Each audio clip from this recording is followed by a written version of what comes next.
हाँ जी बच्चों, तो आज देखिए मैं आपको एक जो मेन बच्चों की डाउट रहता है कि मैम हम CSEET स्टूडेंट्स हैं और आप हमें थोड़ा सा ये बताइए कि CSEET को किस तरीके से प्रिपेयर करना चाहिए, how to prepare CSEET full guidance.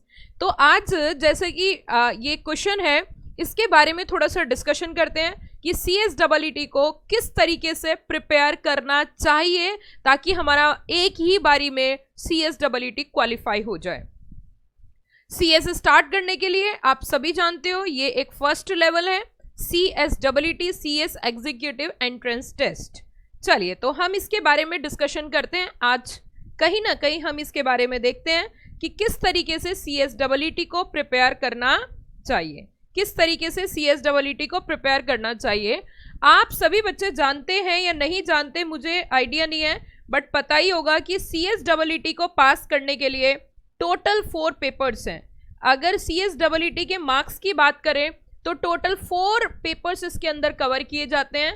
अलग अलग 4 पेपर्स हैं, यू नो वेरी वेल।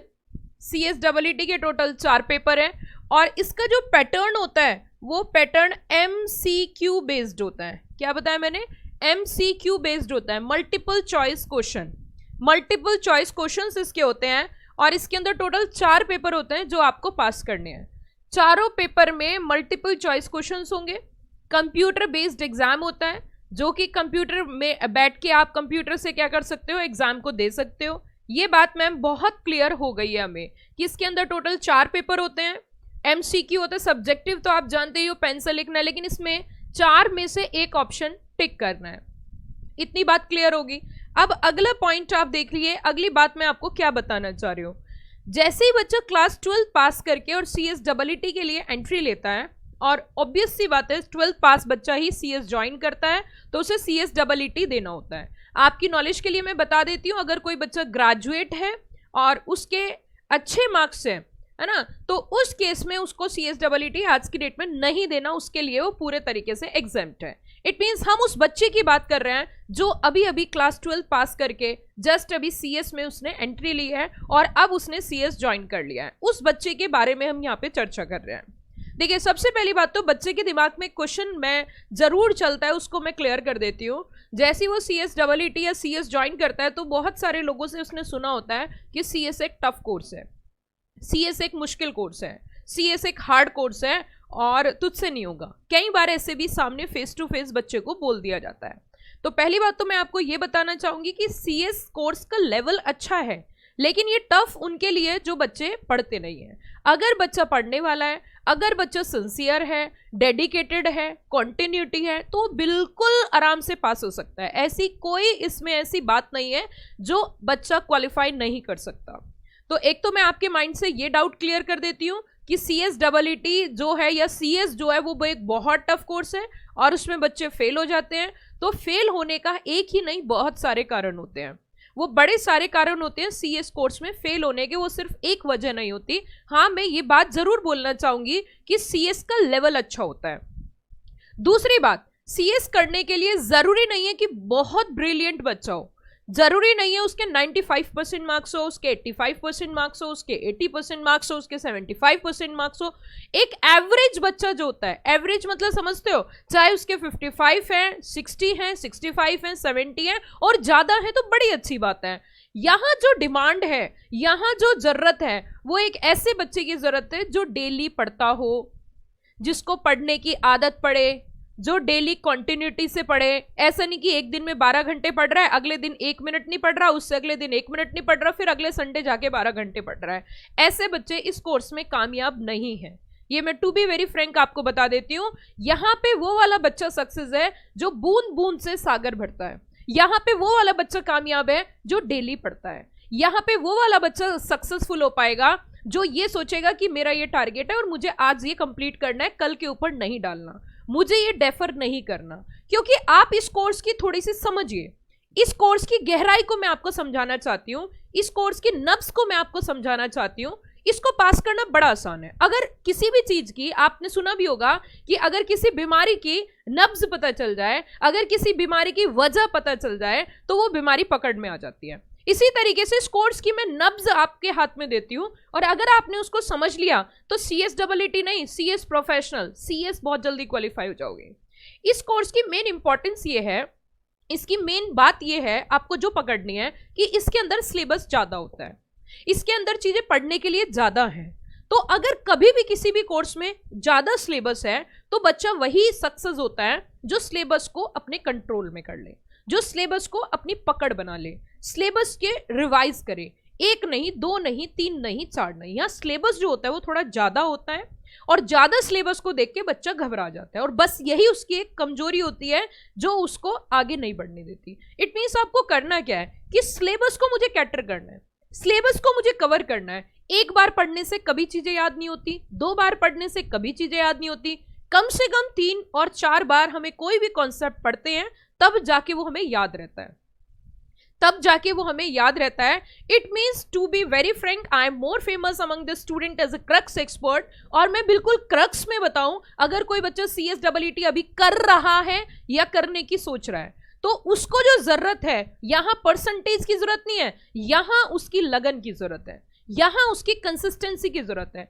यहां उसकी कोर्स के प्रति, अपने कोर्स के प्रति समर्पण की जरूरत है, यहां उस पे अपने ऊपर अटूट विश्वास की जरूरत है। क्योंकि जब आप इस कोर्स को ज्वाइन करोगे, जब आप इस कोर्स को आगे बढ़ोगे इस कोर्स में, तो आपको डराने के लिए बहुत सारे लोग आएंगे, आपको कोई कुछ बोलेगा, कोई कुछ बोलेगा, कोई कुछ बोलेगा, आपको किसी पे ध्यान नहीं देना, आपको सिर्फ अपने ऊपर विश्वास करना है। आपने दृढ़ संकल्प किया, आपने दृढ़ निश्चय किया, बस उस पर टिके रहना है। इट मीन्स सबसे पहली बात तो अपने ऊपर ट्रस्ट करना है, दूसरी बात अपने कोर्स के ऊपर ट्रस्ट करना है, तीसरी बात जिस टीचर से आप पढ़ रहे हो उनके ऊपर ट्रस्ट करना है। 3 बातें बहुत जरूरी हैं और ये आपको फॉलो करनी पड़ेंगी। इसीलिए अपने माइंड को 1% भी आपको इधर से उधर डाइवर्ट नहीं करना, इधर से उधर डाइवर्ट नहीं करना।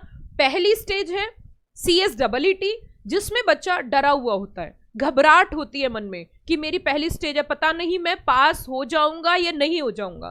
तो जिस बच्चे ने नहीं का प्रयोग किया, इट मीन्स वो डरा हुआ है। जिस बच्चे ने ये कहा ना पता नहीं मैं पास हो जाऊंगा या नहीं हो जाऊंगा, इट मीन्स उस बच्चे के मन में डर है, उस बच्चे के मन में डर बैठ चुका है पहले से ही कोर्स ज्वाइन करते कि CS में फेल हो जाते हैं। तो मैं उन बच्चों को ये बताना चाहती हूं कि डर के आगे जीत है। आप ये सोचो ही मत कि मैं फेल हो जाऊंगा, आप ये सोचो ऐसे वो कौन से काम करने हैं जिससे मैं पास हो सकता हूं, ऐसी मुझे क्या चीज करनी है जिससे मैं एक ही बारी में पास हो सकता हूं, और वो है पढ़ाई, वो है कॉन्टिन्यूटी, वो है डेडिकेशन, और बहुत सारे ऐसे काम जो आपको नहीं करने, जो कि आपका सिंपल सी बात है। अब कौन से काम नहीं करने मैम, इसके बारे में बताइए। मैंने लगभग 600 से ज्यादा वीडियो यूट्यूब पर है, डेली बेसिस आप देखते हो, एक ना एक वीडियो आपको जरूर नजर आ जाएगी।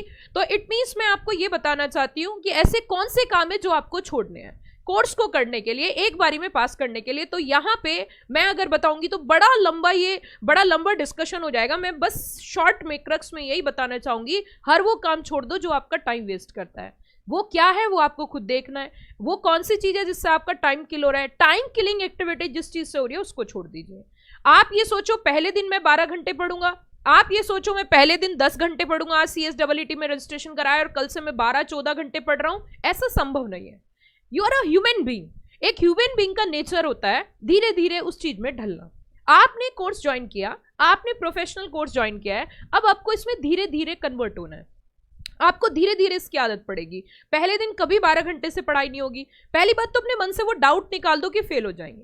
दूसरी बात, अब फेल ना हो उसके लिए क्या करना है, उसके लिए आपको, जैसे आपके 4 सब्जेक्ट हैं और 4 सब्जेक्ट के साथ साथ बच्चा BCom भी प्रिपेयर करता है, ये भी मैं आपको बताना चाहूंगी कि बच्चा ना BCom भी प्रिपेयर करता है और वो BCom के लिए भी वरी रहता है, वो BCom के लिए भी सोचता है अरे मुझे तो अभी BCom का भी पढ़ना है, अरे मुझे तो अभी CS का भी पढ़ना है। वो अपने आप को ओवर प्रेशराइज कर लेता है। तो आपको प्रेशर लेने की जरूरत नहीं है। हाँ, मैं मानती हूँ BCom में पढ़ना पड़ता है, बट ऐसा नहीं है कि सारे दिन BCom का ही पढ़ना है, ऐसा नहीं है कि आपको हर टाइम BCom का ही पढ़ना है। आप भी जानते हो, आपके जो सीनियर होंगे वो भी जानते हैं कि BCom के लिए पढ़ना जरूरी होता है, बट BCom के लिए ऐसे नहीं होता कि दिन रात आप BCom का ही पढ़ रहे हो, ठीक है। और जब आप ये वाला कोर्स करते हो, एक प्रोफेशनल कोर्स करते हो, CS करते हो, तो CS करने के दौरान आपको वो सारे सब्जेक्ट यही पढ़ा दिए जाते हैं, क्योंकि CS अपने आप में एक समुद्र है। अगर मैं CS की बात करूं, ये भी आपके दिमाग में जरूर चलेगा कि CS अपने आप में एक समुद्र है। CS की अगर मैं बात करूं तो CS अपने आप में एक समुद्र है।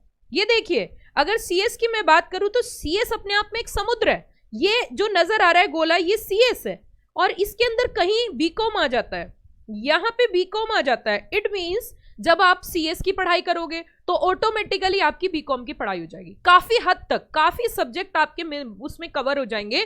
तो एक जो आपके मन में वो टेंशन चल रही है कि मैम बीकॉम की भी पढ़ाई करनी है, तो वो भी आपकी टेंशन दूर हो गई होगी, क्योंकि जब आप आगे चल के सीएस करोगे तो सीएस में सिलेबस में एंटायर आपके बड़े सारे सब्जेक्ट इसमें कवर हो जाएंगे, जो कि आपने बहुत डीप में पढ़े होंगे, तो आप बीकॉम के एग्जाम को भी पास कर लोगे।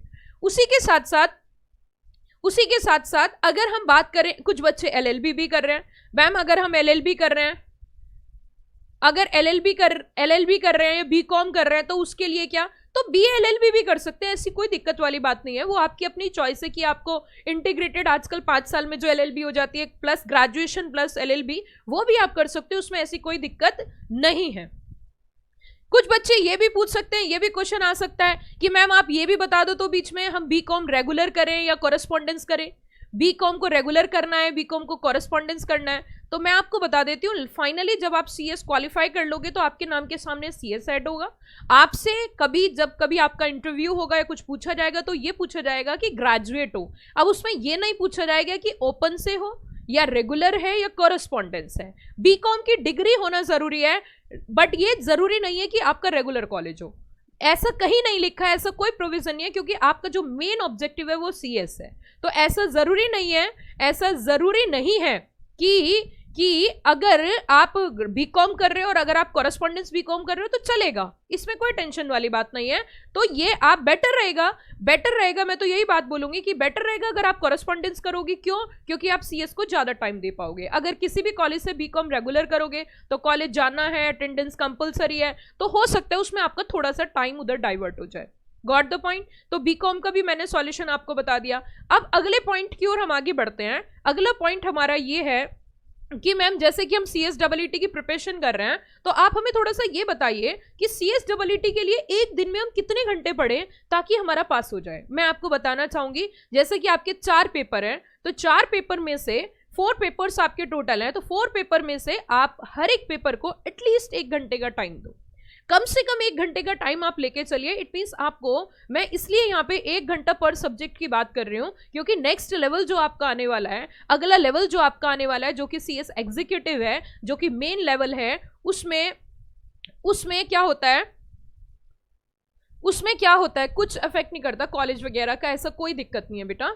इट मीन्स अब उसमें क्या होता है कि जो आपका अगला लेवल आने वाला है वो लेवल अच्छा खासा है और उसमें बहुत पढ़ाई करनी पड़ती है। तो इट मीन्स हम यही कहना चाहूंगी मैं आपको कि कम से कम 4 घंटे पढ़ाई करिए। आप कोचिंग कर रहे हो तो कोचिंग के साथ, जो भी कोचिंग क्लासेस आपकी चल रही है उसके साथ कम से कम 2 से 3 घंटे पढ़िए। जो भी आपको पढ़ाया जा रहा है उसको रिवाइज करिए। और हाँ, कॉन्टिन्यूस टेस्ट देना बहुत जरूरी है। कॉन्टिन्यूस आपको टेस्ट देना बहुत ज्यादा जरूरी है। कॉन्टिन्यूस टेस्ट देना आपको बहुत ज्यादा जरूरी है। उससे आपको अपना पोटेंशियल, उससे अपनी इवैल्यूएशन पता चलती है कि हम कितने पानी में हैं, हम कैसा कर रहे हैं। Got the point? अगर टेस्ट की बात करूं तो हमारा जो एप्लीकेशन है उस पर फ्री टेस्ट की ऑप्शन है, फ्री टेस्ट का उस पर ऑप्शन है, वहां पे जाके आप अपने आप को इवैल्यूएट कर सकते हो। टेस्ट जब आप दोगे तो टेस्ट देने के बाद आपको ये पता चल जाएगा, बिल्कुल जैसे ICSI एग्जाम लेती है उसी बेसिस पे हमने अपनी एप्लीकेशन में मल्टीपल टेस्ट सीरीज डाल रखी है। वहां पे जाके आप अपने आप को चेक कर सकते हो कि मैं कितने पानी में हूँ, मेरा अभी क्या मेरा लेवल क्या है और मुझे किस लेवल पे पहुंचना है।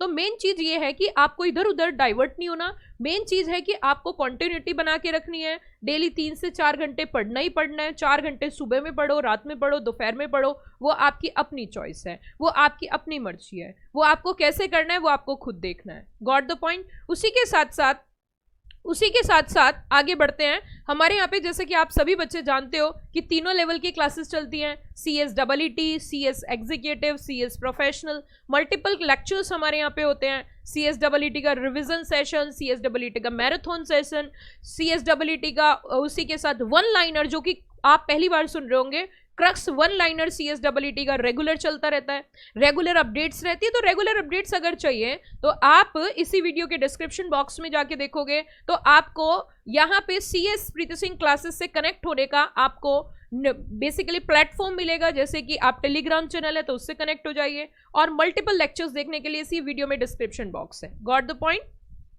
चलिए, तो ये था आज हमारा CSEET का किस तरीके से प्रिपेयर करना चाहिए।